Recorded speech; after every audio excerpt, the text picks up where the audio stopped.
भारत पाकिस्तान के रिश्तों को सुधारने के लिए दोनों देशों की 117 हस्तियों ने पीएम मोदी और पाकिस्तान के पीएम शहबाज शरीफ को चिट्ठी लिखी है।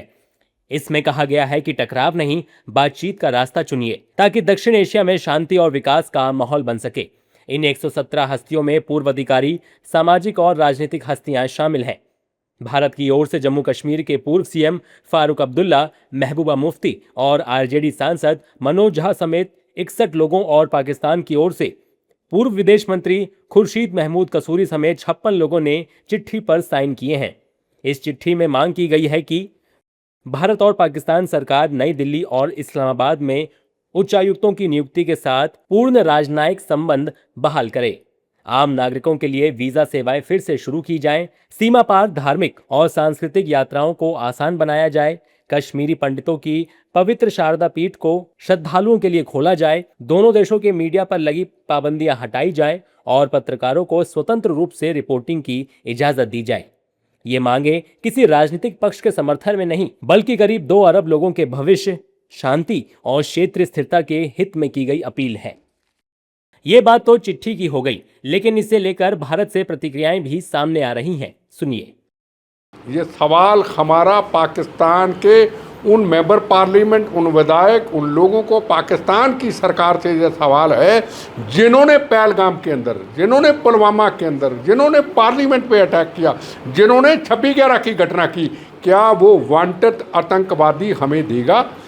अगर वो देता है तो फिर वार्ता हो जानी चाहिए। ये नहीं हो सकता गिद्दड़ बमकी, तुम पानी बंद कर दोगे हम काट देंगे। रे तेरी ऐसी की तैसी, तो क्या आज का हिंदुस्तान है जिसका प्रधानमंत्री जी नरेंद्र मोदी जी हैं, जिन्होंने 370 धारा को हटाया है, जिन्होंने कश्मीर में एक तिरंगा, एक जनगण मन, एक इतिहास बनाया है, एक कानून बनाया है। ये आज का हिंदुस्तान है।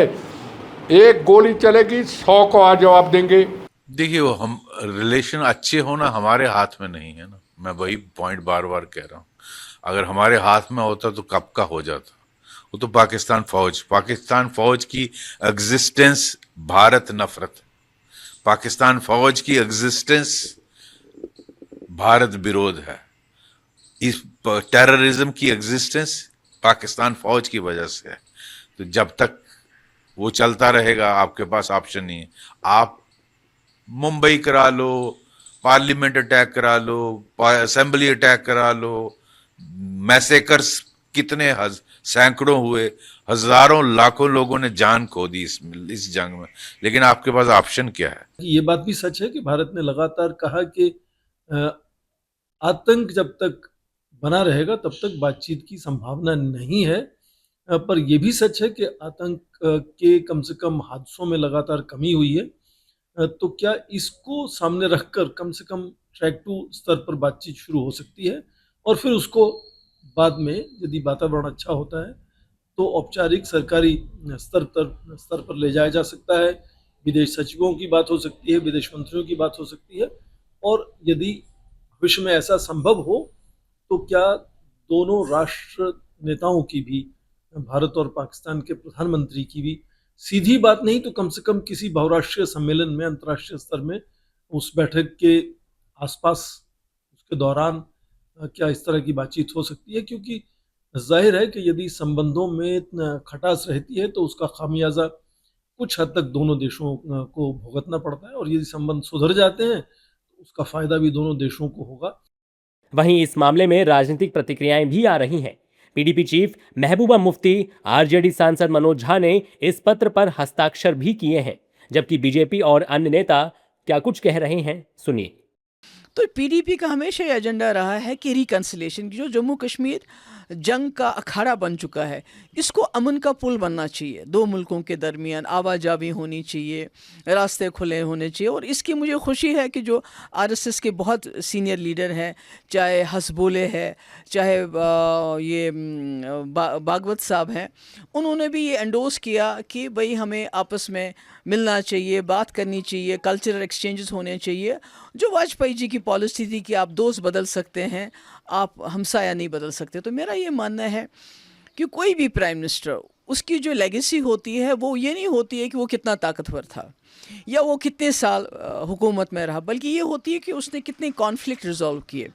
हम तो सीधे ये आग्रह कर रहे हैं कि भारत, पाकिस्तान, बांग्लादेश राज्यों का एक अपनी जटिल समस्या होती है, पीपल टू पीपल कांटेक्ट को थोड़ा बेहतर बनाने की कोशिश की जाए ताकि समझ भी बढ़े।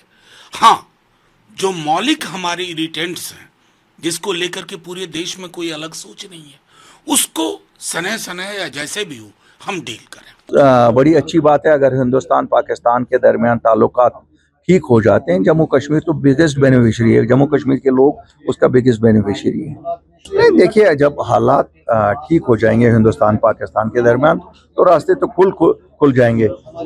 जब दिल खुल जाते हैं तो रास्ते भी खुल जाते हैं।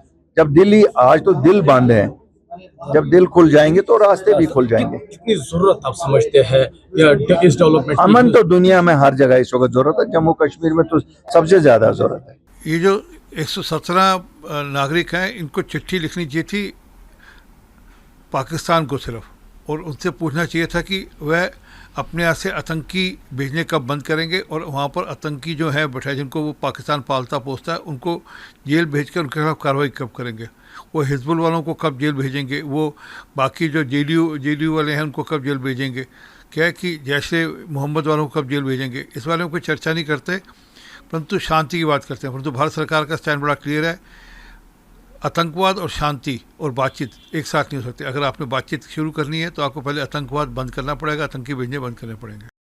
ये पहल ऐसे समय में की गई है जब हाल के महीनों में भारत और पाकिस्तान के संबंधों में तनाव बना हुआ है। इनका कहना है कि लगातार बढ़ती शत्रुता से दोनों देशों के विकास, क्षेत्र स्थिरता और आम नागरिकों के हित प्रभावित हो रहे हैं।